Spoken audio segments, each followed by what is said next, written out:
പേളി മാണിയുടെ ഒരു വീഡിയോ ആണ്. അവർ രണ്ടുപേരും കൂടി നിന്ന് സംസാരിക്കുന്ന ഒരു വീഡിയോ. അവർ പറയുന്നത് എന്തെങ്കിലും ഒരു വഴക്കുണ്ടായി കഴിഞ്ഞാൽ ഒരു 30 മിനിറ്റ് സംസാരിക്കാതിരിക്കും. നമ്മൾ ഇമോഷണലി ഡിപ്പെൻഡന്റ് ആവുമ്പോഴാണല്ലോ നമ്മൾ കൂടുതലായിട്ട് പൊസസീവ് ആവുക. അപ്പൊ അവനവനെ കുറിച്ച് ഒരു മതിപ്പ് കുറവ് വരുമ്പോഴാണ് ഒരു വ്യക്തിയെ നമ്മൾ കൂടുതലായിട്ട് നമ്മളിലേക്ക് ചേർത്ത് നിർത്തുക. എപ്പോഴും നീ അത് ചെയ്തില്ല, നിനക്ക് എന്റെ കൂടെ ടൈം സ്പെൻഡ് ചെയ്യാൻ പറ്റില്ല, പരാതിയായിട്ടാണ് നമ്മൾ എപ്പോഴും പരാതികളായിട്ടാണ് നമ്മൾ പറയുന്നത്. അത് തന്നെ നമ്മുടെ ഫാമിലിയിൽ ഒരുപാട് കോൺഫ്ലിക്റ്റുകൾ ഉണ്ടാക്കും. ഈ വാശിയും ഈഗോ ഒക്കെ ഒരു റിലേഷൻഷിപ്പിൽ ആവശ്യമുണ്ട്. പൊസസീവ് ആവുന്നവർ പറയുന്നത് അവർക്ക് അവരെ കൂടുതൽ ഇഷ്ടമാണെന്നുള്ളതാണ്. പക്ഷെ അതല്ല കാരണം. അപ്പം കൂടുതൽ ഇഷ്ടം ഉണ്ടെങ്കിൽ നമ്മൾ ചെയ്യേണ്ട ഒരു കാര്യം, നമ്മൾ സ്നേഹിക്കുന്ന വ്യക്തിയുടെ ഇഷ്ടങ്ങളും അനിഷ്ടങ്ങളും മനസ്സിലാക്കുകയും അവർക്കൊരു സ്പേസ് കൊടുക്കുകയും കൂടെ ചെയ്യുക എന്നുള്ളതാണ് ചെയ്യേണ്ടത്. കുട്ടി വളരുന്ന സ്ത്രീയുടെ ഉള്ളിലാണ്. അപ്പൊ ആ പ്രഗ്നൻസി റിലേറ്റഡ് ആയിട്ടുള്ള എല്ലാ പ്രോബ്ലംസും സ്ത്രീയുടെ ബോഡിയിൽ വരും.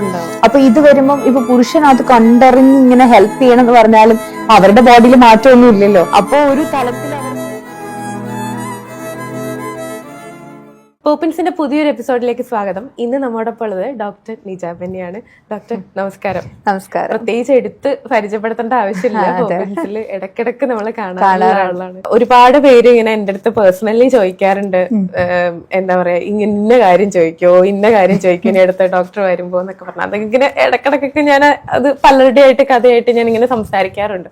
ഇതിന്റെ ഇടയ്ക്ക് ഇങ്ങനെ സ്ട്രൈക്ക് ചെയ്തൊരു ക്വസ്റ്റ്യൻ ആണ്, ഇപ്പൊ പൊസസീവ്നെസ് കൊണ്ടിട്ട് നമുക്ക് വൈരാഗ്യം വരുന്ന ഒരു സ്റ്റേജ് ഉണ്ടല്ലോ. അതിപ്പോ റിലേഷൻഷിപ്പിലാണെങ്കിലും ഫ്രണ്ട്ഷിപ്പിലാണെങ്കിലും ബാക്കി ഏതൊരു റിലേഷനിലാണെന്നുണ്ടെങ്കിലും ഈ പൊസസീവ്നെസ് കൊണ്ട് ഒരു വൈരാഗ്യം അവിടെ ഉടലെടുക്കുമ്പോൾ അത് പലർക്കും പല രീതിയിലാണ് അത് എഫക്ട് ചെയ്യുന്നത്. ഈ പൊസസീവ്നെസ് ഉള്ളിൽ ഉണ്ടാവുന്ന ആൾക്ക് ഏതൊരു മാനസികാവസ്ഥയിലായിരിക്കും അവരത് പൊസസീവ് അനുഭവിക്കുന്ന ആളും പിന്നെ എങ്ങനെ ഇത് ഉടലെടുക്കുന്നു എന്നുള്ളത് അല്ലെ. ഈ പൊസസീവ്നെസ് എന്ന് പറയുമ്പോൾ പൊതുവെ പൊസസീവ് ആയിട്ടുള്ള ആൾക്കാര് എനിക്ക് നിന്നെ ഭയങ്കര ഇഷ്ടമാണ്, അതുകൊണ്ട് ഞാൻ നിന്റെ കാര്യത്തിൽ പൊസസീവ് ആണെന്നാ പറയാ അല്ലെ. പക്ഷെ ഞാൻ പറയുന്നു, എല്ലാവർക്കും ഏറ്റവും കൂടുതൽ ഇഷ്ടം അവനവനെ തന്നെയാണ്. ഞാനിപ്പോ ഒരു വ്യക്തിയെ സ്നേഹിക്കുകയും ആ വ്യക്തിയിൽ നിന്ന് എനിക്ക് കംഫർട്ട് കിട്ടുകയും ചെയ്യുമ്പോഴാണല്ലോ നമ്മൾ ആ വ്യക്തി എപ്പോഴും നമ്മുടെ കൂടെ ഉണ്ടാവണമെന്ന് ആഗ്രഹിക്കാം. അപ്പോൾ അങ്ങനെ ആഗ്രഹിക്കും തോറും നമ്മൾ ആ വ്യക്തി നമ്മളിൽ നിന്ന് വിട്ട് വേറെ ആളുകളോട് ഇന്ററാക്ട് ചെയ്യുക, ടൈം സ്പെൻഡ് ചെയ്യുക, ഇതൊക്കെ വരുമ്പോൾ നമുക്കൊരു ബുദ്ധിമുട്ട് വരും. അപ്പൊ ശരിക്കും നമ്മൾ അത്രയധികം ഇഷ്ടപ്പെടുന്നതുകൊണ്ട് നമ്മളെ കംഫർട്ട് വരുന്നവർ എന്നും നമ്മുടെ കൂടെ വേണം എന്നുള്ള നമ്മുടെ ഒരു ഇമോഷണലി ഉള്ള ഒരു ഇതുകൊണ്ടാണ് നമുക്ക് പൊസസീവ് ആവാൻ പറ്റും. അപ്പൊ സ്നേഹത്തിന്റെ കാര്യത്തിൽ എല്ലാവരും കുറച്ചൊക്കെ പൊസസീവ് ആണ്. പക്ഷെ ഈ പൊസസീവ് ആവുമ്പോൾ നമ്മൾ മനസ്സിലാക്കേണ്ട ഒരു കാര്യം, പൊസസീവ് ആവുന്നവർ പറയുന്നത് അവർക്ക് അവരെ കൂടുതൽ ഇഷ്ടമാണെന്നുള്ളതാണ്. പക്ഷെ അതല്ല കാരണം. അപ്പം കൂടുതൽ ഇഷ്ടം ഉണ്ടെങ്കിൽ നമ്മൾ ചെയ്യേണ്ട ഒരു കാര്യം, നമ്മൾ സ്നേഹിക്കുന്ന വ്യക്തിയുടെ ഇഷ്ടങ്ങളും അനിഷ്ടങ്ങളും മനസ്സിലാക്കുകയും അവർക്കൊരു സ്പേസ് കൊടുക്കുകയും കൂടെ ചെയ്യുക എന്നുള്ളതാണ് ചെയ്യേണ്ടത്. ഇപ്പൊ ഈ പൊസസീവ്നെസ് കൂടുതലുള്ള ആൾക്കാര് സെൽഫ് ലവ് കൂടുതലുള്ള ആൾക്കാരാണ്. അങ്ങനെ സെൽഫ് ലവ് എന്ന് പറയുന്ന കൂടുതലുള്ള ആൾക്കാർ, സ്വാർത്ഥത കൂടുതലുള്ള ആൾക്കാർ. സ്വാർത്ഥം എന്ന് വെച്ചാൽ ശരിക്കും പറഞ്ഞാൽ സെൽഫിഷ് ആയിട്ട് തിങ്ക് ചെയ്യുന്ന ആൾക്കാർ. അവര് സെൽഫ്ലെസ് ആവാതിരിക്കാനായിരിക്കും അവർ അത്രയും സെൽഫിഷ് ആവുന്നത്. ചിലപ്പോ ഈ ഒരു വ്യക്തി എന്റെ കൂടെ ഇല്ലെങ്കിൽ എനിക്ക് സർവൈവ് ചെയ്യാൻ പറ്റില്ല. ശരിക്കും നല്ല ബോൾഡും മെടുക്കുമായിട്ടുള്ള ആളുകളെ എല്ലാവർക്കും അവരുടേതായിട്ടുള്ള സ്പേസ് കൊടുക്കും. നമ്മൾ ഇമോഷണലി ഡിപ്പെൻഡന്റ് ആവുമ്പോഴാണല്ലോ നമ്മൾ കൂടുതലായിട്ട് പൊസസീവ് ആവുക. അപ്പൊ അവനവനെ കുറിച്ച് ഒരു മതിപ്പ് കുറവ് വരുമ്പോഴാണ് ഒരു വ്യക്തിയെ നമ്മൾ കൂടുതലായിട്ട് നമ്മളിലേക്ക് ചേർത്ത് നിർത്തുക. അല്ലാത്ത പക്ഷം നമ്മൾ അവർക്ക് അതിന്റെ സ്പേസ് കൊടുക്കും, അവരായിട്ട് കാണാൻ നമുക്ക് പറ്റും. കാരണം അയാളിൽ നിന്ന് ഒരുപാട് അയാളുടെ ഒരു കാര്യം ഇല്ലെങ്കിൽ എനിക്ക് നിലനിൽപ്പില്ലായികയില്ല. അപ്പൊ ഞാൻ പറയാ, സെൽഫ്ലെസ് ആവാതിരിക്കും വേണ്ടിയിട്ടാണ് ആളുകൾ കൂടുതൽ പൊസസീവ് ആവുന്നത്. ഇപ്പൊ നമ്മൾ ഇപ്പൊ ഹസ്ബൻഡ് ആൻഡ് വൈഫ് ആ ഒരു റിലേഷൻഷിപ്പിലാണെന്നുണ്ടെങ്കിൽ എത്ര പഠിച്ചിട്ടുള്ള പെൺകുട്ടികളാണെന്നുണ്ടെങ്കിലും എനിക്ക് തോന്നുന്നു ആണുങ്ങൾക്ക് കുറച്ചുകൂടി അവര് സ്പേസ് ആഗ്രഹിക്കുന്ന ആൾക്കാരാണ്. ഈ സ്പേസ് ആഗ്രഹിക്കുന്നത് കൊണ്ട് തന്നെ അവര് ഓപ്പോസിറ്റ് നിൽക്കുന്ന ആൾക്കാർക്കും കുറച്ചെങ്കിലും സ്പേസ് കൊടുക്കാൻ ഒരു ഭൂരിഭാഗം ആണുങ്ങളും ശ്രമിക്കാറുണ്ട്. കൂടുതൽ അത് കണ്ടുവരുന്നത് പെൺകുട്ടികളിലാണെന്ന് എനിക്ക് പലപ്പോഴും ഫീൽ ചെയ്തിട്ടുണ്ട്. അപ്പം ഈ പെൺകുട്ടികൾ എത്ര പഠിച്ചിട്ടുള്ള ആൾക്കാരാണെന്നുണ്ടെങ്കിലും ഈ സ്വന്തം ഭർത്താവിന്റെ കാര്യം വരുമ്പോൾ ഭയങ്കര പൊസസീവ്നെസ്. അതിപ്പം പെൺകുട്ടികൾ ഫ്രണ്ട്സ് ഉണ്ടെങ്കിലും അത് ആണുങ്ങൾ ഫ്രണ്ട്സ് ഉണ്ടെന്നുണ്ടെങ്കിലും അത് അവർക്ക് പൊസസീവ്നെസ് ആയിട്ട് മാറാറുണ്ട്. അപ്പോ ഈ ഒരു കേസിൽ എങ്ങനെയായിരിക്കും? അതിപ്പോ റിലേഷൻഷിപ്പിലും ഒരു മാരിറ്റൽ റിലേഷൻഷിപ്പിലും അത് വെവ്വേറെയാണ്. അത് ഒരു സ്ത്രീയും പുരുഷനെയും കുറിച്ച് തന്നെ നമ്മൾ സംസാരിക്കേണ്ടി വരും. അതായത് ഒരു സ്ത്രീയെ സംബന്ധിച്ച് വിവാഹം കഴിക്കുകയോ അല്ലെങ്കിൽ ഇതൊക്കെ കഴിയുമ്പോൾ അവളുടെ ഏറ്റവും വലിയ ലോകം എന്ന് പറയുന്നത് ഭർത്താവ്, മക്കള്, കുടുംബമാണ്. ഏറ്റവും കൂടുതൽ നമ്മള്, കാരണം നമ്മളുടെ ഒരു ഉയർച്ചയും തളർച്ചയും നോക്കിക്കാണും നമ്മുടെ കുടുംബത്തിൽ നിന്ന് തന്നെയാണ്. പക്ഷെ പുരുഷനെ സംബന്ധിച്ചെന്ന് വെച്ച് കഴിഞ്ഞാൽ ഒരു മരത്തിന്റെ പല ശിഖരങ്ങളിൽ ഒന്ന് മാത്രമാണ് ഫാമിലി.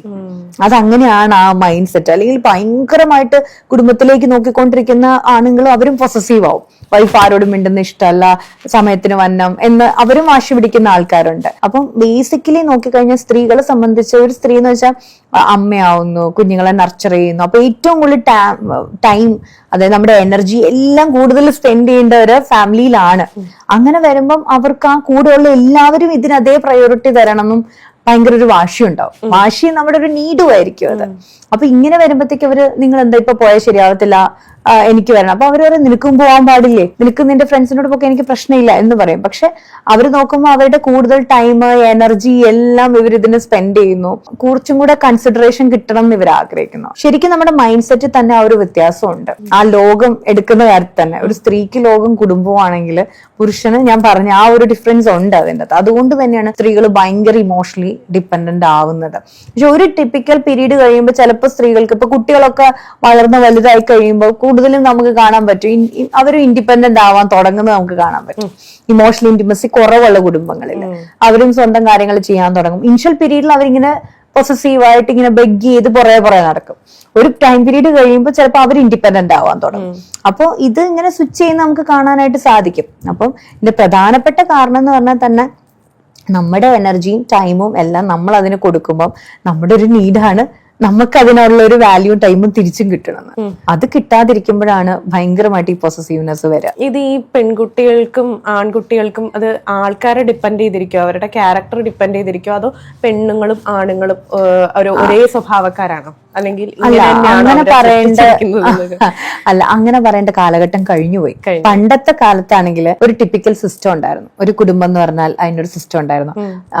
ഹസ്ബൻഡ് ജോലിക്ക് പോകുന്നു, വൈഫ് കുടുംബം നർച്ചർ ചെയ്യുന്നു. ആ കാലഘട്ടത്തിലാണ് ഞാൻ ഈ പറഞ്ഞ കാര്യം കുറച്ചും കൂടെ ഇതാവുക. പക്ഷെ ഇന്ന് രണ്ടുപേരും ഈക്വലി എല്ലാ കാര്യങ്ങളും ചെയ്തു വരുന്നു. പക്ഷെ സ്ത്രീയുടെ മനസ്സ് പഴയ കാലത്ത് ഇപ്പോഴും ചില കാര്യങ്ങൾ നിൽക്കുന്നുണ്ട്. ചില കാര്യങ്ങളിൽ അവർക്ക് ഫ്രീഡം വേണമെന്ന് അവർ പറയുകയും മറ്റേ സെയിം ടൈം ഇവിടെ ഇരിക്കണം, എനിക്ക് പൊസസീവ്നെസ് കാണിക്കുന്ന ഒരവസ്ഥയും വരാറുണ്ട്.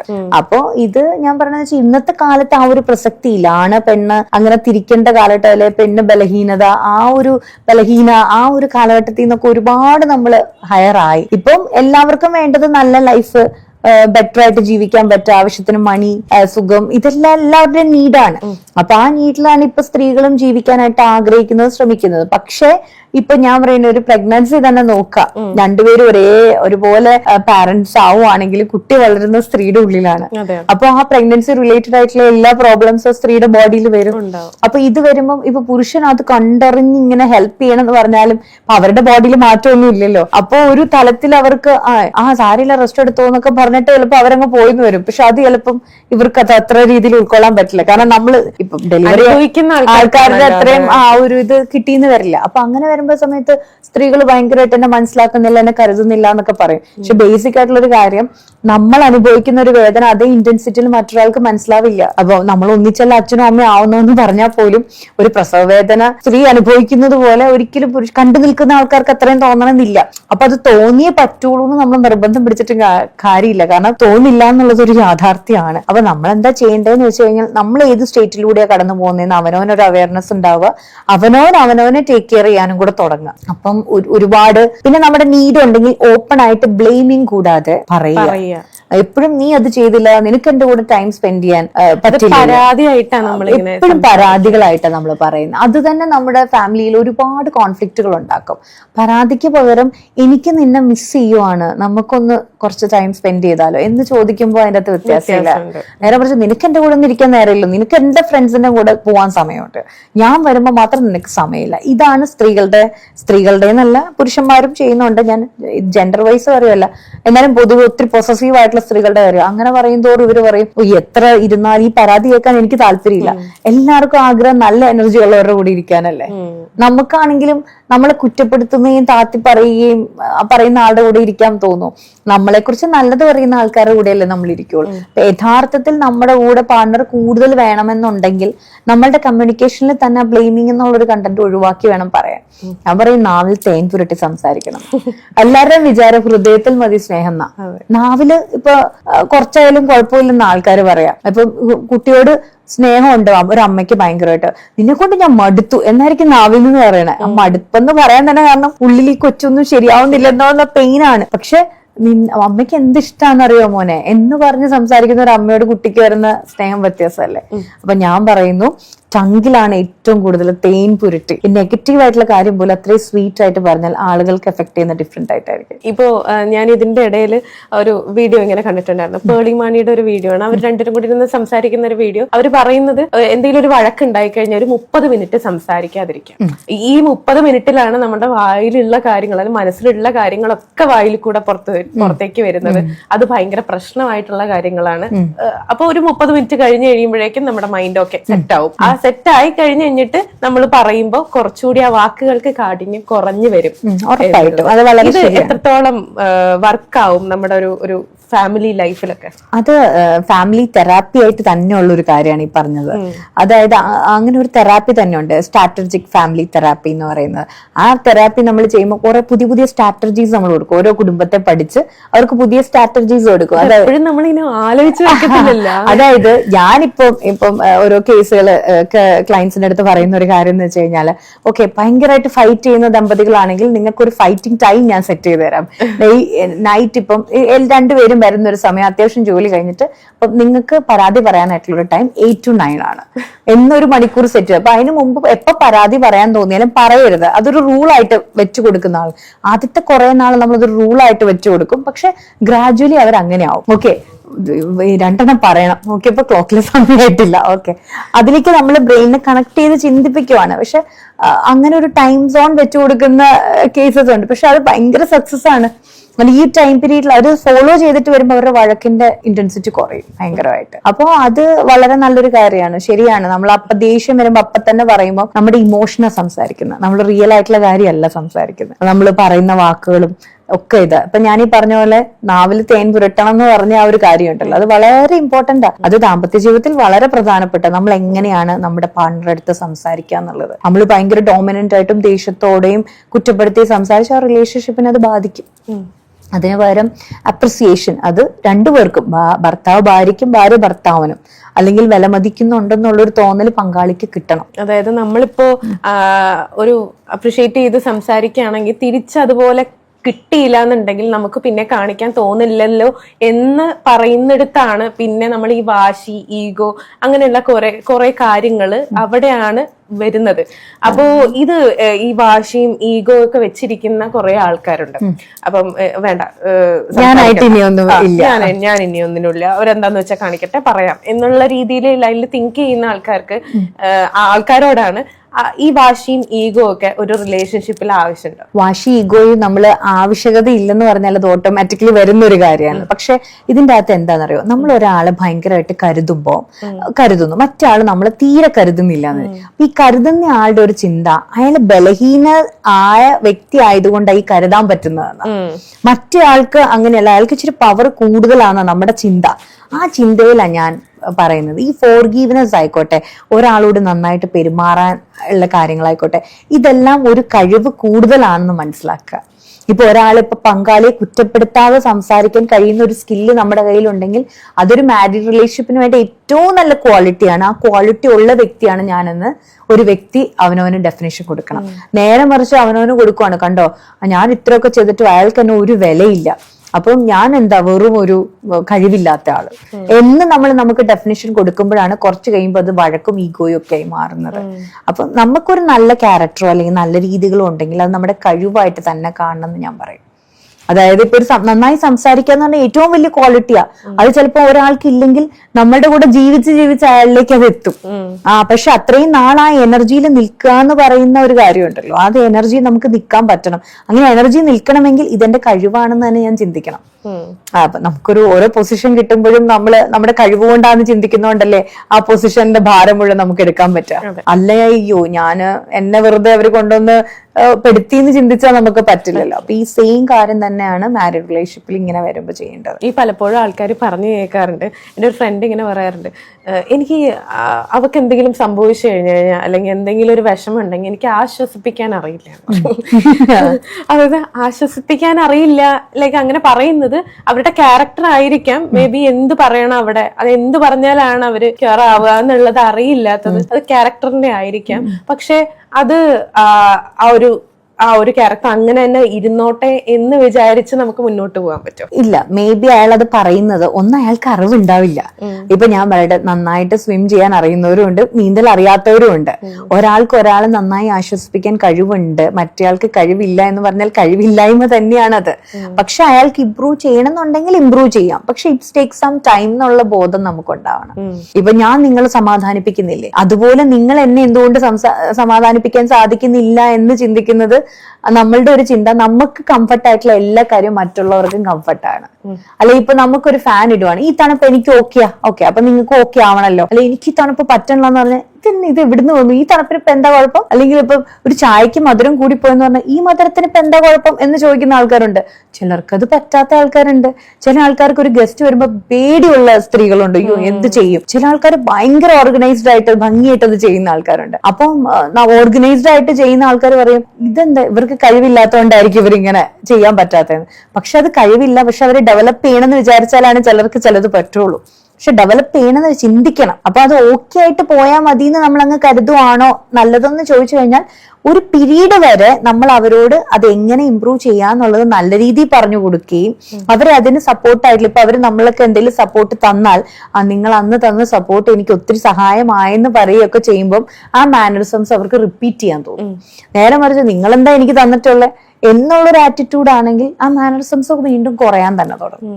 അപ്പൊ അതുകൊണ്ടാണ് എനിക്കിതൊന്നും അറിയില്ല. അപ്പൊ അത് കോൺഫ്ലിക്റ്റ് തന്നെ ആ റിലേഷൻഷിപ്പ് നിൽക്കുന്നത്. ഇപ്പോ നമ്മുടെ സൊസൈറ്റിയിൽ ഒരുപാട് സ്ത്രീകളുണ്ട് ഒരുപാട് ബുദ്ധിമുട്ടുകൾ അനുഭവിക്കുന്നത്. ഇപ്പൊ ഫാമിലി ലൈഫിലായിക്കോട്ടെ അല്ലാണ്ടായിക്കോട്ടെ, ഇപ്പൊ വർക്ക് സ്പേസിലാണെങ്കിലും ഒരുപാട് സ്ട്രഗിൾ ചെയ്യുന്ന പെൺകുട്ടികളെ നമുക്ക് കാണാൻ പറ്റും.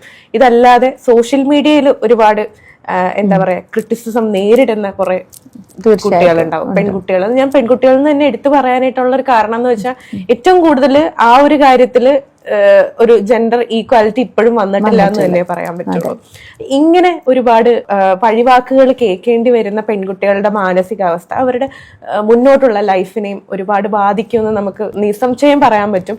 പക്ഷെ ഇത് എങ്ങനെയാണ് അവർ മാനേജ് ചെയ്യുക? കാരണം അത് ഭയങ്കര പാടാണ്. അതിനൊരു ഇന്നൊരു ടൈം കൊടുക്കാനോ ഒന്നും നമുക്ക് പറ്റില്ല. ചിലപ്പോൾ കുറെ നാളുകളെടുത്തായിരിക്കും അത് ക്യൂർ ആവുക. പക്ഷെ സറൗണ്ടിങ്സിൽ നിൽക്കുന്ന ആൾക്കാർ എത്രത്തോളം ഇമ്പോർട്ടന്റ് ആണ് ആ ഒരു കാര്യത്തിൽ അവര് ഓക്കെ ആക്കാൻ. ഇതിൽ മനസ്സിലാക്കേണ്ട ഒരു കാര്യം, ഇപ്പം എനിക്കൊരു ലീഡർഷിപ്പിലോട്ട് വരണം എന്ന് ഞാൻ ആഗ്രഹിക്കുവാണെങ്കിൽ ആ ഒരു യുദ്ധത്തിന് ഞാൻ ഇറങ്ങി പുറപ്പെടും. യുദ്ധം എന്ന് തന്നെ ഞാൻ പറയും. യുദ്ധത്തിന് ഇറങ്ങി പുറപ്പെടുവാണെങ്കിൽ ഞാൻ മനസ്സിലാക്കേണ്ട ഒരു കാര്യം, നോർമലി ഒരു ബാറ്റിലിന് മുമ്പേ എന്തൊക്കെ തരത്തിലുള്ള എനിക്കെതിരെ വരാവുന്ന ആയുധങ്ങളുണ്ട് എന്ന് എനിക്ക് തിരിച്ചറിവുണ്ടാവണം. അല്ലെങ്കിൽ ആരുടെ നേരെയാണ് ഞാൻ കോമ്പറ്റ് ചെയ്യാനായിട്ട് പോകുന്നത്? ഒരു മെൻസ് വേൾഡിലോട്ടാണോ ഞാൻ ഇറങ്ങുന്നത്? അവിടെ ഞാൻ ഒരൊറ്റ പെണ്ണാണോ ഉള്ളൂ? അങ്ങനെയാണെങ്കിൽ ഞാൻ എന്നെ ഇത്രമാത്രം എക്യുപ്ഡ് ആക്കിയിട്ട് വേണം ഇറങ്ങാൻ എന്നുള്ളൊരു ബോധം എനിക്ക് വേണം. അതിനുള്ള കാര്യങ്ങൾ ഞാൻ എന്നിലേക്ക് ഫില്ല് ചെയ്തിട്ട് മാത്രം അതിലേക്ക് ഇറങ്ങാൻ പാടുള്ളൂ. അല്ലെങ്കിൽ നമ്മൾ മനസ്സിലാക്കണം ഇങ്ങനെയുള്ളൊരു ബാറ്റിൽ വരും, അത് നമ്മൾ നിസ്സഹായതയുള്ള ഒരാളാണ്, അല്ലെങ്കിൽ ഞാൻ ബലഹീനയാണ്, ഞാനൊരു പെണ്ണാണ് എന്ന് ചിന്തിച്ച് നമ്മൾ ഇറങ്ങിക്കഴിഞ്ഞാൽ പെണ്ണാണെന്നുള്ള യാതൊരുവിധ കൺസിഡറേഷൻ നമുക്ക് എവിടെയും കിട്ടില്ല. നമ്മുടെ ഗ്രോത്ത് ലാഡറിൽ മാത്രം അത് കിട്ടുള്ളൂ. ഒരു വിമൻ ആയതുകൊണ്ട് നിനക്ക് ഇതെല്ലാം കൂടെ ഫാമിലി ഉണ്ട്. മിക്ക ക്ലയൻസും പറയാറുണ്ട്, ഓക്കെ ഒരു പ്രൊമോഷൻ വരുമ്പോൾ ഞാൻ വിമൻ ആണ് എനിക്ക് കുട്ടിയുണ്ടെന്ന് പറഞ്ഞിട്ട് എനിക്ക് പ്രൊമോഷൻ തരുന്നില്ല. അല്ലെങ്കിൽ മറ്റേ എന്റെ കൂടെയുള്ള മെൻ കൊളീഗ്സിന് കിട്ടുന്ന പോലെ എനിക്ക് ഗ്രോത്ത് ലാഡറിലോട്ട് കയറാൻ പറ്റുന്നില്ല എന്ന് പറയുന്ന ആൾക്കാരുണ്ട്. അവിടെ ആ ഒരു തിരിവ് ഇപ്പോഴും ഉണ്ട്. അത് പറയാതിരിക്കണമെങ്കിൽ നമ്മൾ പ്രൂവ് ചെയ്ത് കാണിക്കണം ആദ്യം. നമുക്കത് നന്നായി തന്നെ ഹാൻഡിൽ ചെയ്യാൻ പറ്റുന്ന ഒരു എബിലിറ്റി ഉണ്ടെന്ന്. ഈ പ്രൂവ് ചെയ്യാനും നമുക്കൊരു സ്പേസ് വേണമല്ലോ. തീർച്ചയായിട്ടും സ്പേസ് വേണം. ആ സ്പേസ് എനിക്ക് ഉണ്ടെന്നും ഞാൻ ഈ പ്രപഞ്ചത്തിൽ ജനിച്ചിട്ടുണ്ടെങ്കിൽ ആ സ്പേസ് എടുക്കാനായിട്ടുള്ള ഒരു പവർ എനിക്കുള്ള വ്യക്തിയാണെന്ന് നമ്മൾ തന്നെ നമ്മളെ കുറിച്ച് പറയാൻ തുടങ്ങും. Change your identity. ഞാനൊരു പെണ്ണാണ്, അല്ലെങ്കിൽ എനിക്ക് ഇത്ര ഉത്തരവാദിത്തം നമ്മൾ തന്നെ അറിയാതെ പറയും. സാർ ഞാൻ ലേറ്റ് ആയത് എന്റെ കുട്ടിക്ക് പാടില്ലാത്തതുകൊണ്ട്, അല്ലെങ്കിൽ വീട്ടിൽ എനിക്ക് ജോലികൾ ഉണ്ടായിരുന്നു, ചെയ്തു തീർത്തിട്ടല്ലേ എനിക്ക് വരാൻ പറ്റുള്ളൂ. നമ്മൾ ഈ സ്പേസ് എന്ന് പറഞ്ഞ് കാണുന്നത് എന്റെ ആ കണ്ടീഷൻസ് എല്ലാവരും മനസ്സിലാക്കി എനിക്ക് ആ ലാഡർ ഇട്ട് തരണം എന്നാ. അതാണ് എല്ലാ മനുഷ്യരുടെയും ബേസിക് ആയിട്ടുള്ള ഒരു നീഡ്. ശരിയാണ്, നോർമൽ രീതി ചിന്തിച്ചാൽ ശരിയാണ്. പക്ഷെ നമ്മുടെ കണ്ടീഷൻസ് മനസ്സിലാക്കി നമ്മൾ ഉയർത്താൻ ആരും വരില്ല. നമ്മൾ ഒരു സ്ഥലത്തേക്ക് യുദ്ധത്തിന്, ഇപ്പൊ ഞാൻ പറയും, ഇപ്പൊ ബോക്സിംഗ് കോമ്പറ്റീഷൻ ഇറങ്ങുന്ന മെൻ ആണോ വിമൻ ആണോ എന്നൊന്നും വ്യത്യാസമില്ല. രണ്ടുപേരും ഒരേ രീതിയിൽ തന്നെ കോമ്പറ്റ് ചെയ്യേണ്ടതായിട്ട് വരും. സ്ത്രീകൾക്ക് ഒരു നിയമം പുരുഷന്മാർക്ക് ഒരു നിയമം എന്ന് പറഞ്ഞ് ഇടുന്നത് വളരെ കുറവാണ്. അതിപ്പോ കോർപ്പറേറ്റ്സിലൊക്കെ നോക്കിക്കഴിഞ്ഞാൽ ആ ലാഡറിൽ ആരാണോ സിഇഒ അവരുടെ ആ പൊളിറ്റിക്സ് ഉണ്ടാവും. അവിടെ അതിൽ നേരിടാനായിട്ടുള്ള ഒരു പവർ വേണം. അതല്ലേ നമുക്കിപ്പോ ഇന്ദിരാഗാന്ധി മെൻ അത്രയും അടക്കി വാണിരുന്ന സമയത്ത് പ്രധാനമന്ത്രിയായത്. അതെങ്ങനെ ഇന്ദിരാഗാന്ധിക്ക് മിണ്ടാത്ത പാവക്കുട്ടീനായിരുന്നു ഇന്ദിരാഗാന്ധിനെ ചെറുപ്പത്തിൽ സംബോധന ചെയ്തിരുന്നത്. അത്ര പോലും സംസാരിക്കില്ലാത്ത വ്യക്തി എങ്ങനെ പ്രധാനമന്ത്രിയായി?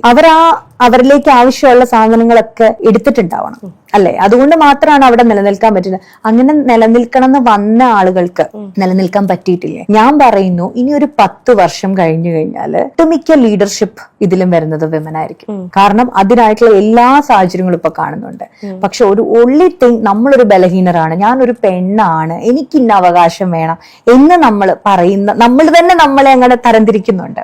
ആ ഒരു സാധനം നമ്മൾ അവിടെ അങ്ങ് കട്ട് ഓഫ് ചെയ്യണം. ഓക്കെ, നമ്മളെല്ലാം മനുഷ്യന്മാരാണ്. കാരണം പെണ്ണാണെന്ന് മാത്രമല്ല, ഇപ്പൊ ട്രാൻസ്ജെൻഡേഴ്സിനും അതിൻ്റെതായിട്ടുള്ള അവർക്ക് നിയമാവകാശങ്ങളും കാര്യങ്ങളും എല്ലാം അവരും സമൂഹത്തിൽ പല കാര്യങ്ങളിലും മുന്നോട്ട് ഇറങ്ങി വരുന്ന ഒരു കാലഘട്ടമാണ്. ഇപ്പൊ തന്നെ male female or transgender other എന്ന് പറഞ്ഞിട്ട് തന്നെയാണ് നമ്മള് അല്ലെ കോളം വരിക. അപ്പൊ തന്നെ എല്ലാവരും മനുഷ്യന്മാരാണെന്ന് കാണുന്ന തരത്തിലോട്ട് നമ്മൾ മാറി ചിന്തിക്കേണ്ടതായിട്ട് വരുന്നുണ്ട് അല്ലെ? അപ്പൊ മനുഷ്യനാണ്. സോ സ്ത്രീ ആവുമ്പോൾ എനിക്ക് എന്റേതായിട്ടുള്ള ചെറിയ ഇതുണ്ടാവും എന്നുള്ളത് നമ്മൾ അക്സെപ്റ്റ് ചെയ്യും. അതിനെ എനിക്ക് എങ്ങനെ ഹാൻഡിൽ ചെയ്യണം? അപ്പൊ എനിക്ക് ലീഡർ ആവണോ വേണ്ടോ എന്നുള്ള ഡിസിഷൻ എന്റെയാ. എനിക്ക് ലീഡർ ആവണമെങ്കിൽ അതിനായിട്ട് ഞാൻ ഇത്ര അയൺ ഗേറ്റ് വേസ് ചാടി മുറിച്ച് കിടക്കണം. ആ ഓരോ ഗേറ്റ് വേ കിടക്കണമെങ്കിലും എനിക്ക് ഇത്രയും സ്കിൽ എന്നിലുണ്ടെങ്കിൽ മാത്രമേ നമ്മളെ കിടക്കാൻ അനുവദിക്കുള്ളൂ. ഇല്ലെങ്കിൽ അവിടെ നമ്മളെ ചവിട്ടിയിടുന്ന ആൾക്കാർ ഇഷ്ടം പോലെ ഉണ്ടാവും. ഈ പെൺകുട്ടികളുടെ ലിമിറ്റേഷൻസ് അവര് തന്നെ പറയാറുണ്ട് എന്ന് എനിക്ക് തോന്നിയിട്ടുണ്ട്. ഇതുപോലെ പറഞ്ഞപ്പോഴേക്കും ഇപ്പം എന്താ വൈകി വന്നത്, അത് കുട്ടീനെ സ്കൂളിലാക്കണമായിരുന്നു, അപ്പൊ അവിടെ ഇങ്ങനെ ചെയ്യണമായിരുന്നു, കുട്ടീനെ നോക്കണമായിരുന്നു, കുട്ടിക്ക് പാല് കൊടുക്കാറുണ്ട്, എനിക്ക് വേഗം പോകണം. ഇങ്ങനത്തെ ഉള്ള അവരുടെ ആവശ്യങ്ങളാണ് അവർ ഓഫ്കോഴ്സ് പറയുന്നത്. പക്ഷെ ഇതൊക്കെ കാണുമ്പോഴേക്കും ഇവർക്ക് ഒരു ലിമിറ്റേഷനിൽ നിന്നിട്ടേ കാര്യങ്ങൾ ചെയ്യാൻ പറ്റൂ എന്ന് ബാക്കിയുള്ളവരിലേക്ക് ബോധ്യമുണ്ടാക്കി കൊടുക്കുന്ന രീതിയിലാണ് ഇവർ സംസാരിക്കുന്നത്. അപ്പോൾ ഈ ഒരു ലിമിറ്റേഷൻസ് സെറ്റ് ചെയ്ത് വെച്ചിട്ടുണ്ട്, ഇവരെ കൊണ്ടൊന്നും ചെയ്യാൻ പറ്റില്ല എന്നുള്ളത് അവിടെ തന്നെ തെളിയല്ലേ? അതിപ്പം ഇപ്പൊ ഒരു ആണിനോട് ചോദിച്ചു കഴിഞ്ഞാൽ നിങ്ങൾ എന്താ ലേറ്റ് ആയി വന്നത് എന്ന് വെച്ചാൽ ഒരിക്കലും പറയില്ല എനിക്ക് വീട്ടിലെ പണികൾ ചെയ്ത് തീർക്കാനുണ്ടായിരുന്നു എന്നുള്ളത്. അപ്പോ അതെങ്ങനെയാ ആളുകൾ ഇത് മനസ്സിലാക്കുന്നത്? ഇത് പറയാത്ത ആൾക്കാരായിരിക്കും ഇന്ന് എന്തായാലും മുന്നോട്ട് വന്ന് ഒരു നല്ലൊരു പോസ്റ്റിലിരിക്കുന്നത്. കാരണം എല്ലാവർക്കും 24 മണിക്കൂറേ ഉള്ളൂ. അതിൽ വളരെ കുറച്ച് ആൾക്കാർ പവർഫുൾ ആയിട്ടുള്ള ടോപ്പ് ലീഡർഷിപ്പിലേക്ക് എത്തിക്കുന്ന വിമന്റെ ലിസ്റ്റ് എടുത്ത് നോക്കിക്കഴിഞ്ഞാൽ വളരെ കുറവാണ്. പക്ഷെ ഉണ്ട്. അവരെങ്ങനെ, അവർക്കും ഫാമിലി ഉള്ളവരുണ്ട്. പിന്നെ പൊതുവെ ഒരു ചിന്താഗതി ഉണ്ട്, അല്ലെങ്കിൽ ഫാമിലിയിൽ പ്രശ്നമായിട്ട് ആരുമായിട്ട് ബന്ധമൊന്നും ഇല്ലാതെ മക്കളെ എല്ലാവരും വിട്ടുപോയാലേ നമുക്ക് ഗ്രോത്ത്. ഈ 2 കാറ്റഗറിയേ ഉള്ളൂ. ഒന്നെങ്കിൽ ഡിവോഴ്സ്ഡ് ആയിരിക്കണം, എന്നാലാണ് നമ്മൾ വളർന്നു വന്ന എല്ലാവരും പറയും നമ്മൾ ഭയങ്കര സിംഗപ്പെണ്ണാണ്, നമ്മൾ പവർഫുൾ ആണ്, ഇങ്ങനെ പറഞ്ഞ് നമ്മളെ പ്രൊമോട്ട് ചെയ്യും, ബിജെ ഇടും. അതല്ലെങ്കിൽ നമ്മളോട് പറയും ഓക്കെ ഇന്ന കാറ്റഗറികളുണ്ട്, അവൾക്ക് ഇത്ര ഗ്രോത്ത് ഉള്ളൂ. ഞാൻ പറയണെന്ന് വെച്ചാൽ ആ ഒരു സംഭവത്തെ ബ്രേക്ക് ചെയ്യണം. ആ ബാരിയറിനെയാണ് സ്ത്രീകൾ ബ്രേക്ക് ചെയ്യേണ്ടത്. ബ്രേക്ക് ചെയ്യണമെങ്കിൽ വിമൻ കേപ്പബിൾ ആണെന്ന് അവര് തന്നെ പറയാൻ തുടങ്ങണം. ഇത് നമ്മളെ വിചാരം നമ്മൾ കേപ്പബിൾ ആണെന്ന് സൊസൈറ്റി അംഗീകരിക്കണം, മെൻ വേൾഡ് അംഗീകരിക്കണം എന്നുള്ളതാണ്. ആരും അംഗീകരിക്കേണ്ട, സ്ത്രീകൾ തന്നെ പറഞ്ഞാൽ മതി ഞാൻ കേപ്പബിൾ ആണെന്ന്. കാരണം ഇപ്പം ഒരു കുഞ്ഞിന് ജന്മം കൊടുക്കാൻ അറിയാമെങ്കിൽ, ഒരു കുടുംബം നന്നായി നടത്താൻ അറിയാമെങ്കിൽ, എന്റെ കരിയർ ബിൽഡ് ചെയ്യാനായിട്ടുള്ള പ്രാപ്തി എനിക്കുണ്ടെന്ന്. ഞാൻ പറഞ്ഞ ഒരു രാജ്യം നന്നാക്കുന്നേക്കാൾ പാടെ ഒരു നല്ല കുടുംബം കൊണ്ടുനടക്കാൻ. ഒരു രാജ്യം എന്ന് പറഞ്ഞാൽ നമുക്ക് ഇമോഷണൽ കണക്ഷൻ ഇല്ല. കുടുംബം എന്ന് പറഞ്ഞാൽ നമ്മൾ ഇപ്പൊ നമ്മുടെ മക്കളുടെ ഓരോ കാര്യങ്ങളും നമുക്ക് ഇമോഷണലി അത്ര കണക്റ്റഡ് ആയിട്ടുള്ള കാര്യമാണ്. അപ്പൊ ഒരു നന്നായിട്ട് ഫാമിലി റൺ ചെയ്യുന്ന ഒരു വിമൻ ആണെങ്കിൽ അവർക്ക് ഉറപ്പായിട്ട് ഏത് ലെവലിലേക്ക് വരെ എത്താനുള്ള കേപ്പബിലിറ്റി ഉണ്ട്. സോ ഞാൻ പറഞ്ഞില്ല, ബി എ ക്യൂൻ. ഒരു രാജ്ഞി ചിന്തിക്കുന്നത് പോലെ നിങ്ങൾ ചിന്തിക്കാൻ തുടങ്ങണം.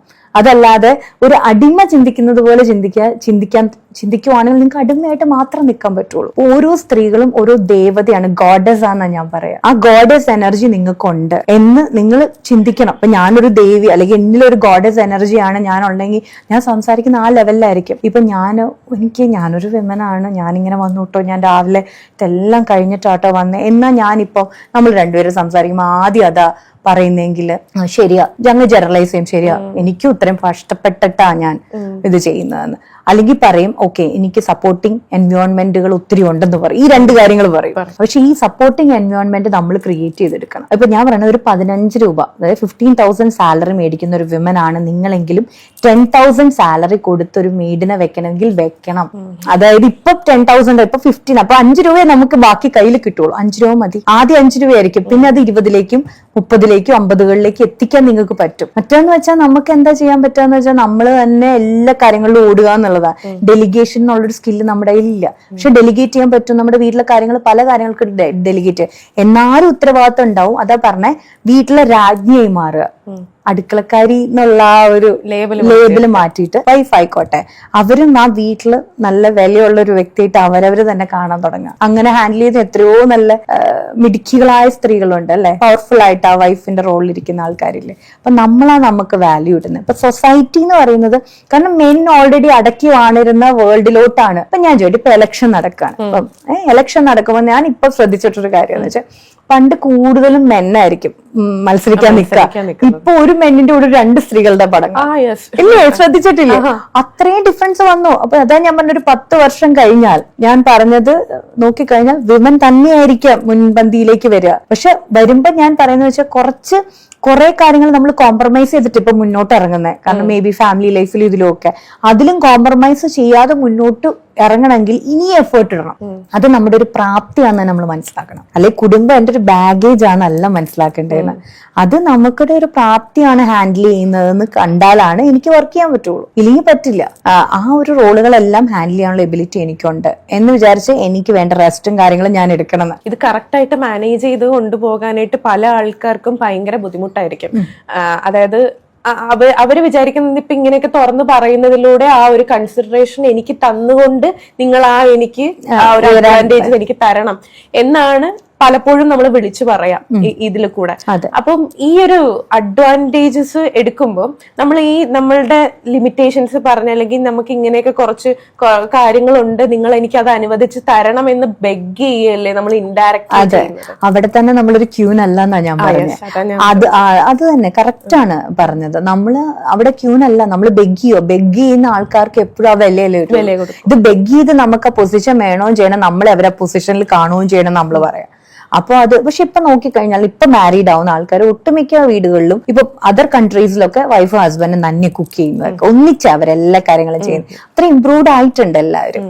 അപ്പം കുറച്ച് തലമുറ ഇപ്പൊ നമ്മുടെ കേരളത്തിലെ ഒരു രീതിയിലാണ് പിന്നെയും നമ്മള് സ്ത്രീകൾ കുറച്ചും കൂടെ ചെയ്യുന്നത്. പക്ഷെ അതർ കൺട്രീസിലും അതെല്ലാം ഒരു കോർപ്പറേറ്റ് വേൾഡിൽ വർക്ക് ചെയ്യുന്ന വീടുകളിൽ ഇവിടെയും അങ്ങനെ തന്നെയാണ് പോകുന്നത്. പുതിയ കൂട്ടുകുടുംബത്തിന്റെ ഇടയിൽ വരുമ്പോഴാണ് ഈ ഒരു പ്രശ്നം വരുന്നത്. പക്ഷെ അത് നമ്മൾ സിംഗിൾ ആയിട്ട് നമ്മളൊരു ന്യൂക്ലിയർ ഫാമിലി ആയിട്ട് മാറുമ്പോഴേക്കും ഈ ഒരു പ്രശ്നം വരുന്നില്ല. അങ്ങോട്ടും ഇങ്ങോട്ടും കുക്ക് ചെയ്യുന്ന കുറച്ച് ഈക്വാലിറ്റി വരുന്നുണ്ട്.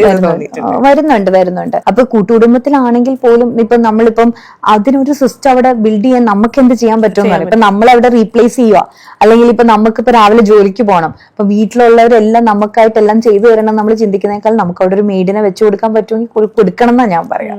അപ്പൊ കൊടുത്തു കഴിയുമ്പോൾ നമ്മളുടെ ഒരു അഭാവത്തിൽ അവിടെ കാര്യങ്ങളൊന്നും നടക്കാതിരിക്കുന്നില്ല. മെയിൻ ആയിട്ട് കുക്കിങ്, ക്ലീനിങ്, വാഷിങ് ഇങ്ങനത്തെ കാര്യങ്ങൾ നമ്മൾ ജോലി കഴിഞ്ഞ് വരുമ്പോ അത് കഴിയുമല്ലേ. അല്ലെങ്കിൽ നമ്മൾ ജോലി കഴിഞ്ഞ് വന്നിട്ട് അതും ഞാൻ ചെയ്യൂന്ന് പറഞ്ഞു കഴിഞ്ഞാൽ അത് ബുദ്ധിമുട്ടാണ്. നമ്മൾ മനുഷ്യനല്ലേ, നമുക്കും ഈ പറഞ്ഞ പോലെ എല്ലാം കൂടെ മാനേജ് ചെയ്യാൻ പറ്റില്ല. പക്ഷെ നമ്മളൊരു സിസ്റ്റം വയ്ക്കുക. പക്ഷെ എന്തായാലും ഒരു ഓവർലോഡ് ഉണ്ടാവും. ഇപ്പൊ IAS പഠിക്കണം എന്ന് വെച്ചാൽ സാധാരണ പഠിക്കണ പോലെ പഠിച്ചാൽ പോരല്ലോ. അപ്പൊ എനിക്ക് ഗ്രോ ചെയ്യണം എന്ന് പറഞ്ഞു കഴിഞ്ഞാൽ എന്റെ വഴികളിൽ കുറച്ച് ബുദ്ധിമുട്ടുകൾ ഉണ്ടാവും. ആ ബുദ്ധിമുട്ടുകളെ എനിക്ക് ഊർജ്ജമായിട്ട് കണ്ടാലാണ് എനിക്ക് ഗ്രോ ചെയ്യാൻ പറ്റുള്ളൂ. സോ വിമൻ എല്ലാ രീതിയിലും ഒരു ക്യൂൻ അല്ലെങ്കിൽ ഒരു രീതിയിൽ ചിന്തിക്കണം. അത്രയും എനർജി ഉണ്ട്. അത് മെന്നുമായിട്ട് കമ്പയർ ചെയ്യണ്ട. ഇപ്പൊ ഭൂമി ദേവി എന്നല്ലേ പറയാ. ആക്ച്വലി അതിൽ തന്നെ ആ ഒരു ഡിഫറൻസ് ഉണ്ടെന്നാ ഞാൻ പറയാം. അത്രയും ക്യാരി ചെയ്യാനായിട്ടുള്ള ഒരു എബിലിറ്റി ഉണ്ട്. ഞാൻ എപ്പോഴും പറയണ്ട, മാതാവ് ഉണ്ണീശ്വരനെ എടുത്തോണ്ട് നിൽക്കണ എത്ര നേരം ഈ കൊച്ചെന്റെ എളിയിലിരിക്കുന്നു എന്നുള്ളൊരു ഭാവത്തിലല്ല നമ്മളത് ചെയ്യുന്നത്. ഒരു പ്രത്യേക ഭംഗിയാ അമ്മയുടെ മുഖത്ത്. അതുപോലെ ഏത് ദേവിമാര്, കാളി ദേവിക്ക് പോലും ആ ഒരു ഭംഗിയാ അല്ലെ. അങ്ങനെയാ. അപ്പൊ അത് നമ്മൾ മനസ്സിലാക്കുക. ദേവിമാരെ എപ്പോഴെങ്കിലും കഷ്ടപ്പെട്ട് സങ്കടപ്പെട്ടിരിക്കും നമ്മൾ കണ്ടിട്ടുണ്ടോ? സോ ആ ഒരു ചേഞ്ചിലേക്ക് വരാം. So women are capable. ആ ഒരു ക്യൂനാന്ന് കാണുക. Thank you so much.